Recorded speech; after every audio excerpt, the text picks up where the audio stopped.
welcome to Atop the Fourth Wall, where bad comics burn. We've talked a lot about Star Trek comics on this show, and, well, people seem to like them, so we're going to talk about them again. But this time, let's go back to Marvel for a bit for some early voyages from... What in the... Poyo, put that on screen! I'm on it.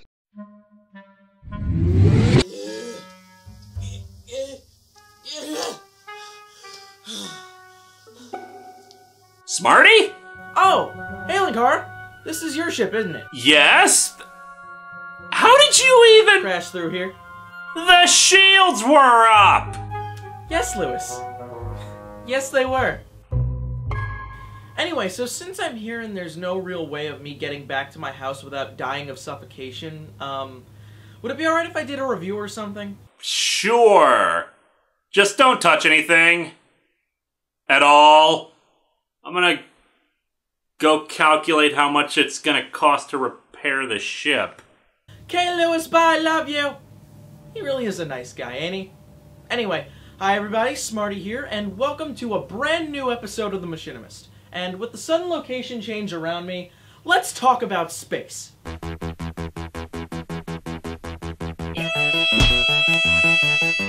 Red vs. Blue, a clone apart, and most of the Halo Machinimas released to the web.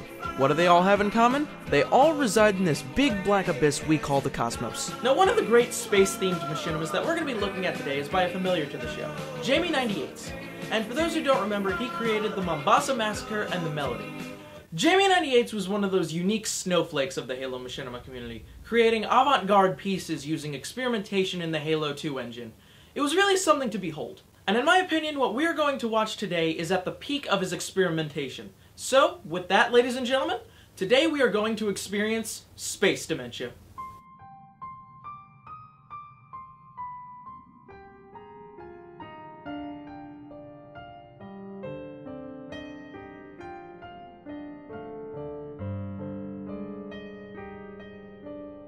Space Dementia is a Halo 2 machinima about a man who returns to work on a space station. After receiving a mysterious vision from an unknown force, he awakens to find that everyone on the ship except for him is dead. Now, if anything, I have to say that Space Dementia is minimalist storytelling at its fucking finest. It flawlessly works in the audio from an Xbox game known as Call of Cthulhu: Dark Corners of the Earth while still making the story engaging and very immersive. It's almost as if Jamie was playing Call of Cthulhu and he saw the Elder One speak to Jack and it was like, hey! This totally needs to be in Halo 2. So he did put it in Halo 2. And it was beautiful. We're gonna get more on that later, but what I'm trying to say is it's fucking awesome. The pacing of the script is fairly slow for a 9-minute short film. Surprisingly for a Halo machinima, the fear and madness slowly creep up on you. They sneak up on you like something that sneaks up on you. I couldn't write anything in the script, so I'm just gonna say that. There's not a whole lot I could say about the writing for Space Dementia besides this. Less is more when used correctly, like this makes the fucking script hands down.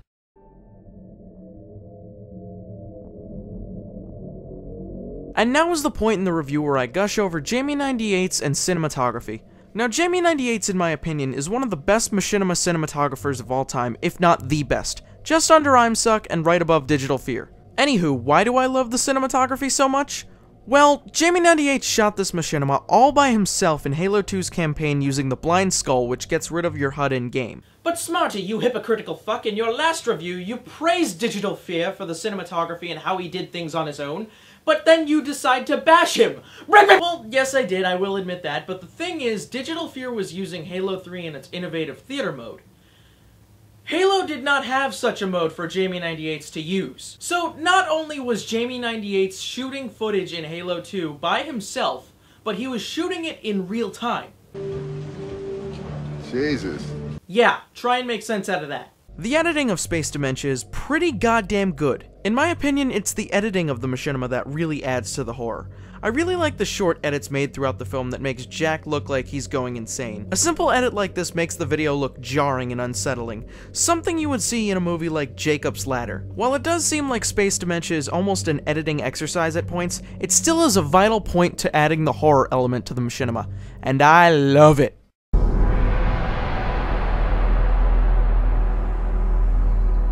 Now, while there is little to no dialogue in Space Dementia, the sound design is very well done. Like, to equate it to another movie, in my opinion, the sound design for Space Dementia is like the sound design to Eraserhead. In other words, holy fucking shit, it's great. Its main source of audio production comes from the Xbox classic Call of Cthulhu: Dark Corners of the Earth. Now, personally, as a fan of Call of Cthulhu, this is really well done. It's the overall use of the soundtrack and the cutscenes that drives home the mood of the machinima. I mean, if anything, at least Jamie didn't add in the creepy crying girl that followed you throughout the game. That fucking scared me, and I would not like to relive that again. Damn it, he added in the crying girl! Well, that's enough Space Dementia for me! Time to go watch something pleasant. Sound design's good. Nope! Nope, no, no, no, no, no, no! Okay, in all seriousness, there is one last thing I would like to bring up. I'm not gonna leave you guys hanging like that. If anything could be changed, I would honestly like there to be a little more original audio. Now, when I say this, I know I sound like I'm very hypocritical and pretty much contradicting myself back there. But what I'm trying to say is more or less, I think it would have been a better idea for Jamie to actually record some original audio and some original dialogue, write a little bit of dialogue, instead of relying solely on Call of Cthulhu. Now, while he did do a great job with it overall, I will have to say that, well, Call of Cthulhu for a survival horror game is pretty linear. There isn't much you can actually do with it, and really there's not much you can take from the actual game and put into a machinima. But in the end, the sound design is nightmarishly flawless, and it totally worked.